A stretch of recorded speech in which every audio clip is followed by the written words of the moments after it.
Marvin was like, how are we talking about this work when, somebody got Lou? The fact that he like, all right, you know what? Breeze not backing down. And we haven't seen it yet, but we're going to learn that Breeze is the coldest motherfucker on there. I can't only imagine what that does to someone psychologically. And also psychologically having to literally throw your sibling's body in the dumpster. She's cutthroat. She's going to do whatever needs to be done. Like, she doesn't really have any feelings. Being a kid and wanting to play in this adult game and you don't know what you're doing and you're making rookie mistakes and you're setting off a sequence of events that you don't even realize.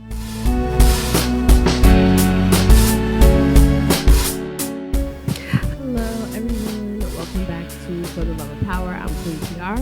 Brian H. Waters. And we're back with the Season 5, Episode 2 recap of Many Men. So I was excited for this episode just because how do you follow up such a crazy plot twist like Lou? Yeah. It's funny. He did. It's funny because I'm still kind of in shock. So my sister was catching up and rewatching because she saw a spoiler about Lou dying. And I was like, don't even worry about the spoiler because if you're 2 seasons behind, you don't know how it happens, who did it, et cetera, et cetera. And she finally caught up and she was like, oh my God, this season is about to be crazy. And she wasn't lying. No, when you think about everything that's happening in the Power universe, you look at, unfortunately, everybody's not going to survive. Most of them, I think. Yeah, but seeing how we'll get into it, about how this episode happened, you realize there may be some potential for some survival. True. But unfortunately, Uncle Lou had to go. Yeah. And we haven't seen sympathy from Kanan yet. And I think that's the sad part, because we haven't seen him and Jukebox really talk about it. So I'm interested to see how that happens. Me too, because Jukebox is very observant. It's not a lot that you can run past her. She was very skeptical, and then she was observing Kanan and Rock during the funeral. So I do think she's probably going to be one of the first ones to suspect something with them too, because you got to think about it. Marvin is the only one that's all guns blazing. We need to avenge Lou's death. He's going full throttle. He's looking for Unique because Unique, on the surface, from what Marvin and their perspective, it would have been Unique because he declared war on them. We're trying to fight for that little piece that's left of what's happening in Queens, and we'll get into moving out of the boroughs. Shout out to New York City also, by the way. Real quick, can I pivot real quick? Go ahead. Because the New York Knicks are officially champions. City of champions. And it is just, you can't really give native New Yorkers, more reasons to be proud of where they're from. But then, the Knicks winning the championship after, 50 plus years, after an epic run in the playoffs, historic games being played. I'm actually, and I know probably you're disappointed in this because I'm so ridiculous already, but I'm more proud to be a New Yorker than I ever have been ever. So just Raising Kanan, what I loved about that show and the Power universe, minus Force, I love that it took place in New York City. And if you watch the show, you know that a lot of Power, Raising Kanan, is actually filmed in my neighborhood in the Bronx. I don't know why. I don't know if it's because they're able to capture that 90s aesthetic better in the Bronx, but literally the diner that they eat at, we call it the Power Diner. We go there and eat there all the time. But just seeing my city portrayed in these different ways, and then also seeing them get out of Queens. Rock, she's pursuing other opportunities outside of the borough, so it just opens up my beautiful, beautiful, beautiful city, like New York. But are you done yet? I'm done. Shout out to Solo. I'm done. Nah, shout out to New York City. I'm always proud to come here. Believe it or not, this is no shade, but it's always welcoming to come here because the biggest lie that people tell is that New Yorkers are rude. It's the transplants that's more rude. That's actually come here. It's actually hospitable because people also mind their freaking business. That's true. That's what makes it better for me. But seeing the Knicks win the championship, seeing Power dominate the headlines, You know, what I mean, even seeing a black player in Jazz Chisholm and Aaron Judge on the Yankees, hopefully Judge get better soon. Even as an Orioles fan, I mean, I'm still gonna root for my black players that I like to watch. You know, it's cool to see, but seeing how we have a great season of Power, because like, let's not be foolish, right? All Power seasons aren't built the same. Like, Right. you could go back OG Power, you might say season 4 was. It was okay. Like, if you had to rank them, like, it's not like Scandal, where some of the seasons of Scandal weren't as great, But I think this is the season of Raising Kanan for people who do not appreciate it or like it as much. When they go back, they'll watch it and they say, okay, well, season 5 made me say, all right, now I got to give this another chance. Mm-hmm. There's been a lot of people that don't like Raising Kanan. Yeah. And I find that it's probably because there's not the same connection that you have with it. I even remember when I was watching, I was kind of like watching it like I watched Force. Like, okay, I'm watching it because it's Power. I'm watching it, but I wasn't like really sunk in until we did the rewatch. Or I think by the time we started watching it together, it was already season 3. Season 3 was about to start. We rewatched 1 and 2, and I could pick up on some of the things that I hadn't before. And because you being a native New Yorker, you seeing the little tidbits, and I think people, like, shout out to my boy G's, Black G's, wrestler at the NWA, huge Power fan. He don't like Raising Kanan. He's like, bro, I tried 3 or 4 times, but he's from Philly, so he's not going to have that same appreciation, But then, like we said before, some people love Force. Yeah, that's true. But last episode we see Rock leave Queens, which is exciting. So a lot of decisions that the characters made in the last episode, like they made because they kind of like were forced to make it, so we see Rock, Queens is messy right now. Her son's in the midst of it. Marvin is all guns a-blazing trying to find Unique, who's also at war, who's trying to partner with Breeze. He doesn't know if he could trust Breeze, if they're even partners. There's meetings being had without him. So Rock was like, you know what, I'm gonna see what else is out there, which is such a hustler mentality. Like, because the show called Raising Kanan. It's the last season. A lot of people are making a lot of connections to the OG Power because of the decisions that Kanan ended up making in that show. Already. Yeah, exactly. So being able to see, like, okay, what really made like Kanan who he is, and one of those things is obviously his mom, and his mom just being born to be in the game, really. So were you surprised when Rock went to Manhattan to pursue a different lane of distribution? So she's like, okay, I'm gonna look to Manhattan, and then also I can connect with these network of like strip clubs, these women. I can sell stuff. There's NYPD connections, so there's protections there. Were you surprised to see Rock pivot away from everything? Nah, because I think with the Italians, yeah, we know they love black women, but they're still like that. How much can you really trust them? Right. And it's still like weird though, because she know what happens to her brother. Right. But it's almost like she's trying to distract herself. Yeah. By getting these other opportunities. Mm-hmm. And Marvin is still not understanding, like, you're supposed to be upset. You're the leader of this family. You're the head of the table. So why aren't you being guns blazing the way I am? Mm-hmm. Yep. And like I mentioned before, I think Juke is going to be the first one to notice that because she's going to start being concerned for her father. Yeah. Because she's also grieving. And then it's going to be like, wait, why is me and Marvin, the only ones that are like taking on this war to avenge Uncle Lulu? So that's definitely going to hit the fan very soon. And I do hope that Rock is able to do some work in Manhattan just to like switch it up a little bit, But then we got to see, like, Marvin was like, how are we talking about this work when, somebody got Lou? Threw him in the fucking trash, like, I can only imagine like what Marvin's going through. And then you mentioned Kanan not really still having any remorse. And I do hope we have that scene of that visceral emotion of when it really hits Kanan of like what he actually did. And I think that's what Rock is running from as well, because she has to, like, not that I sympathize for Rock in this situation because she really is the orchestrator of all of this, but she has to reconcile and live with the fact that she watched her son kill her brother, and she had to frame it Like, I don't think I can't only imagine what that does to someone psychologically.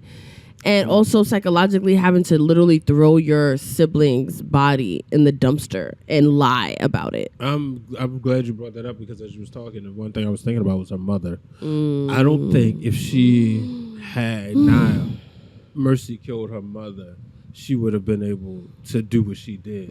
That prepared her mentally, and that let her kind of be strong-willed, strong-minded. We did see her break down solo by herself, but I don't think if she had did that, she wouldn't be able to do that. You know what I mean? 'Cause I mean, granted, you are closer to your siblings than your parents. Sure. But it's still like, yo, you really like mercy killed your mother. And I think that's what kind of like, well, shoot, I did that. I can almost do anything except essentially kill her own son. You know, because at that moment you realize like it's like Kanan's the like she birthed him, so he's the end all be all. Yep, and I do feel like Rock loves Kanan. I just think it's the love that she's capable of giving, given how they were brought up. Because somebody made a good point online that Rock and them grew up during the crack 80s. So like their mentality, their relationship to the game and survival is very different than Kanan. And I think that's what's disappointing, because in her mind it was like you were never supposed to live this life, you know, like, and that's usually how it is. Like that's really the element of power. Essentially the universe is like, you know, the Ghost and Tasha wanting Tyreek to be as far away from the game as possible, and he ends up being right in it and having to do the unthinkable as well. So, you know, it's just the parallels are insane. So we talked about leaving the game. So we see Unique, who, you know, he's not stupid. He's not stupid. You know, he just had to, you know, figure out his girlfriend getting kidnapped and her being like, you know, I need to see some kind of change. They end up moving. He sees the distance between his son. When he popped up at the house, he was like, Jerome know I'm here? Because he ain't come running to hug me. And he was like, yeah, he know. He in the backyard. He not really feeling you right now. But again, just thinking of like these kids being raised around the game, like the things that he's seen, you know, Panessa talked about, sorry, I hate that girl's name. Great actress, by the way. She's very talented.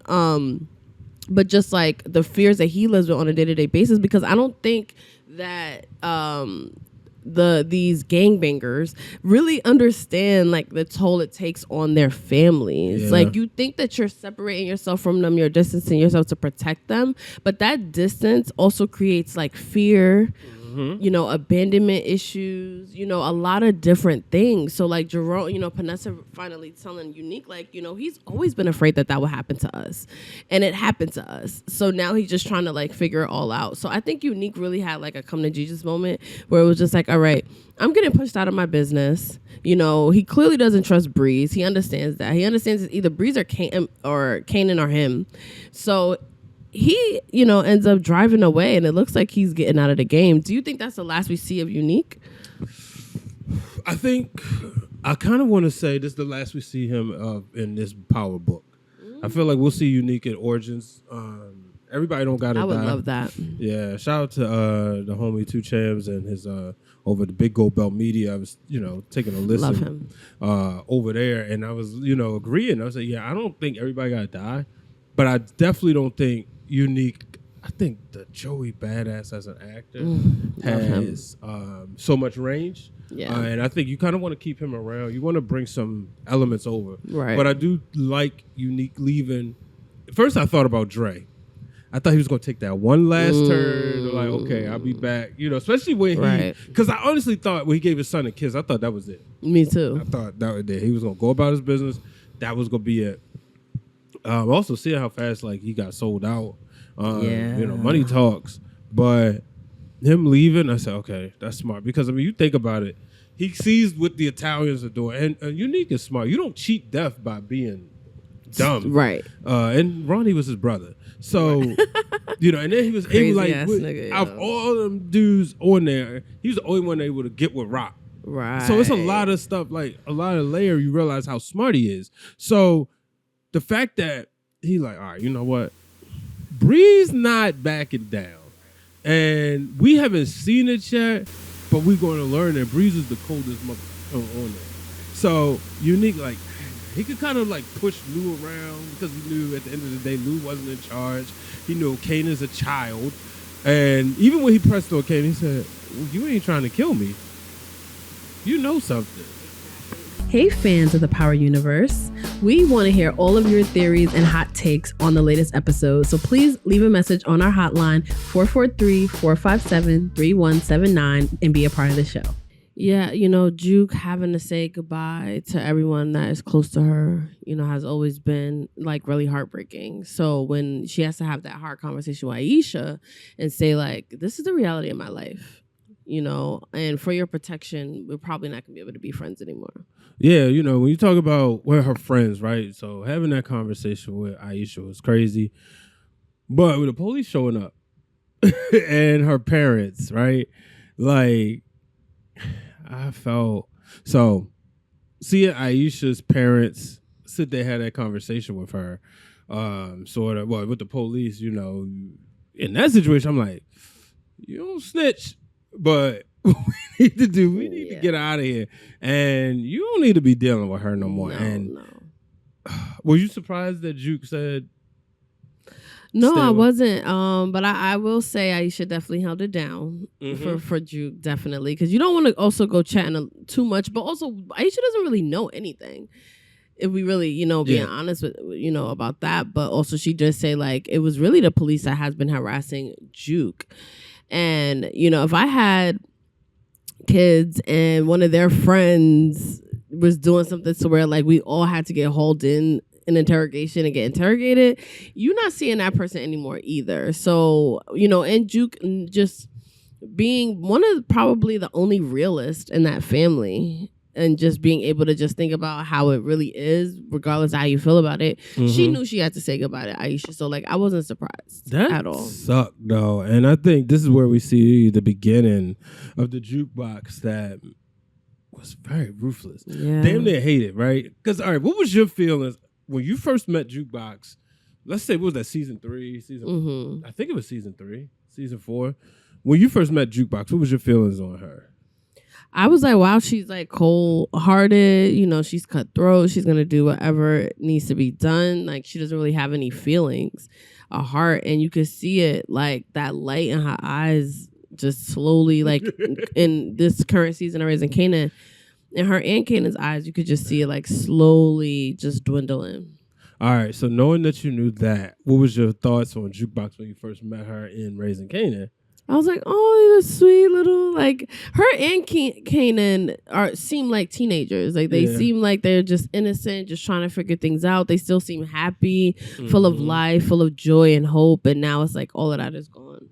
Yeah, definitely, when you sit back and think about everything, you think like, wow. It's also like knowing how it ends, right? So like we're watching Loving Them Gates. We're watching Beyond the Gates. We cover for Loving Them Gates, right? They're in the story right now where Kat and Kat basically has to save Eva's life.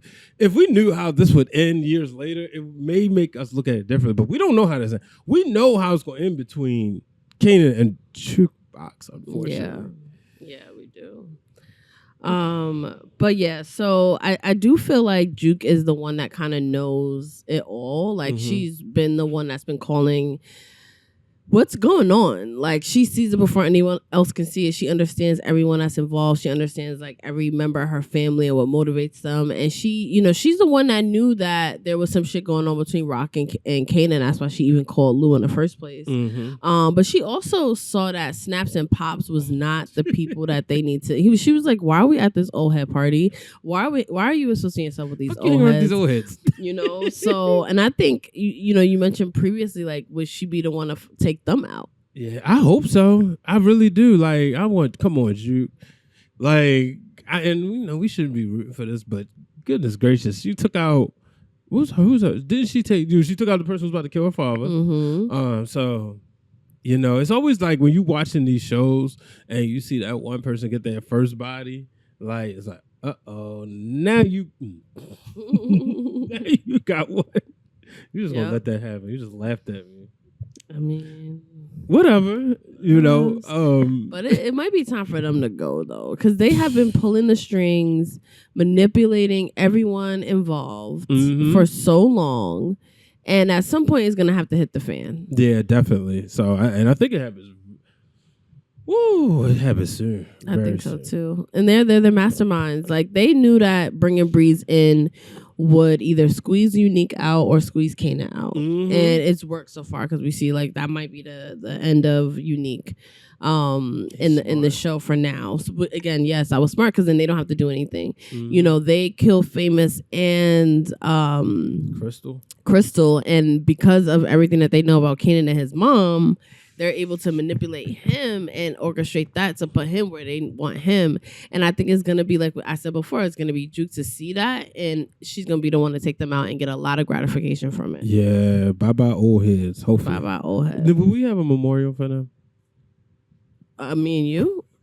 I mean, they're not major characters in my opinion, so I would say no. I mean, what moments do we know about them that they dress annoying? alike? Get out of here. But I mean, if the fans want it, we kind of got to. But you know, I wonder how. Are there any Snaps and Pops fans out there? I just yeah. Oh man. Oh. Yeah. But we do lose two characters in this past episode, and that is the not Stefano, the other Italian. Yeah. We lose him because he tried to take out Tony Danza. And I was in the last season, and he also was playing a lot of games behind the scenes, so he gets got in a very similar fashion to Sonny from The Godfather. Actually, like they sprayed that nigga up.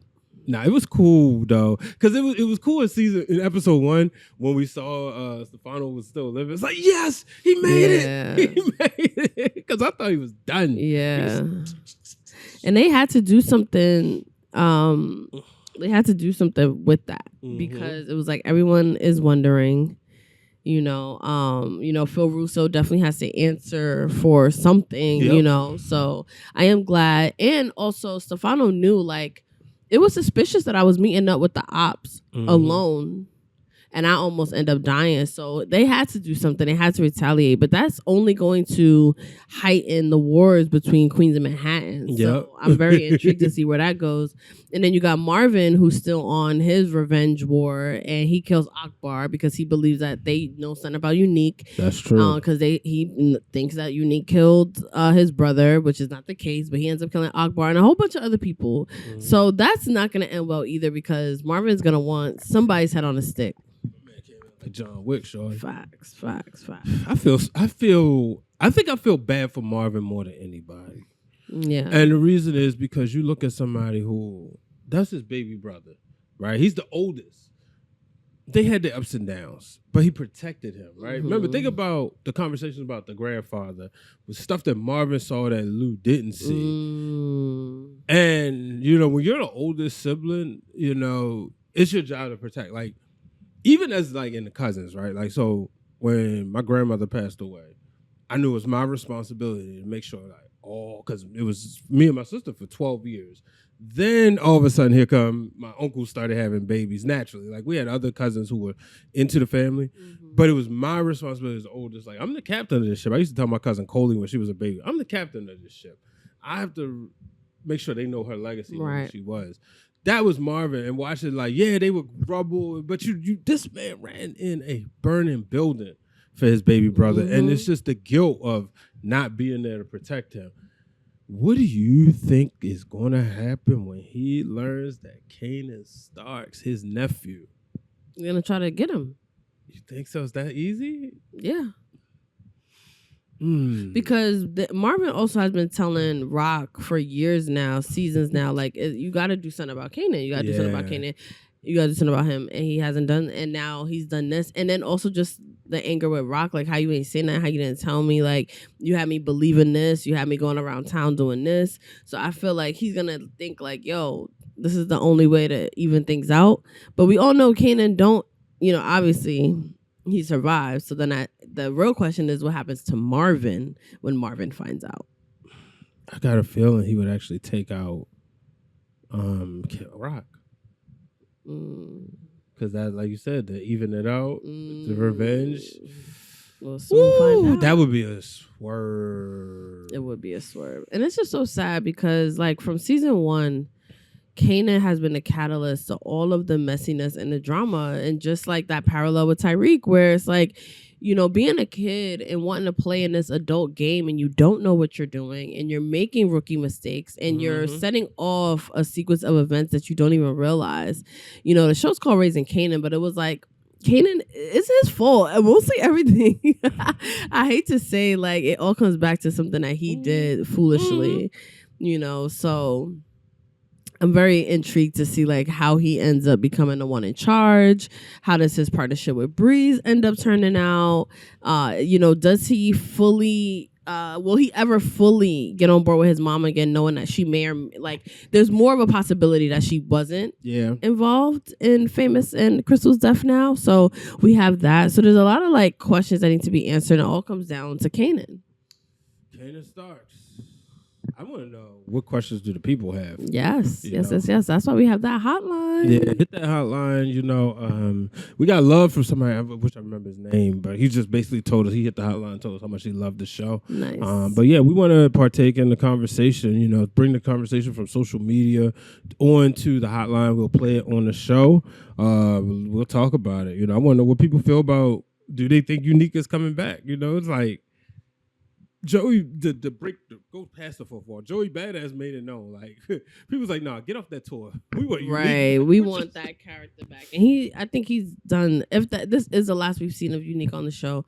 Joey Badass has done an amazing job on that character. Like, it seems like it might be close to his personality, but he's done such a good job of just creating Unique as a character. The style, the swag, the line delivery, everything about his performance was 10 out of 10. And I love that so much. But I mean, we could always see him in Origins later on. He could come back. He is also the king of comebacks, making that surprise because, niggas thought he was dead. He came back to life and he, has some bodies on him as well. So who knows? We'll see. I don't know, man. I think he's coming back, though. I think he's definitely going to come back in Origins. Yeah, I can see that as well. Well, let us know what you think. Hit that hotline. The number is right in the description. Leave your fan theories, your predictions, your hot takes on Kanan, Unique, Rock, Marvin, Uncle Lou's passing, all of the above. We want to hear from you guys. We also have a Facebook page, For the Love of Power, and an Instagram page, so hit that follow button there. Also, if you are not subscribed to our YouTube channel, please make sure you do so. It really helps the page. Hit the bell for notifications for all new Power content. If you are a fan of Beyond the Gates, if you want to watch a very enticing black soap opera, it comes on CBS every day, and also there's reruns on BET, but we have a recap show every week called Loving Them Gates, so check that out as well. Leave a like, a comment, and a hype. And on that note, we'll see you next week. Hey fans of the Power Universe, thank you for tuning into this week's episode of For the Love of Power. Make sure you hit that subscribe button, hit the bell for notifications, and leave a comment, and we'll see you next week.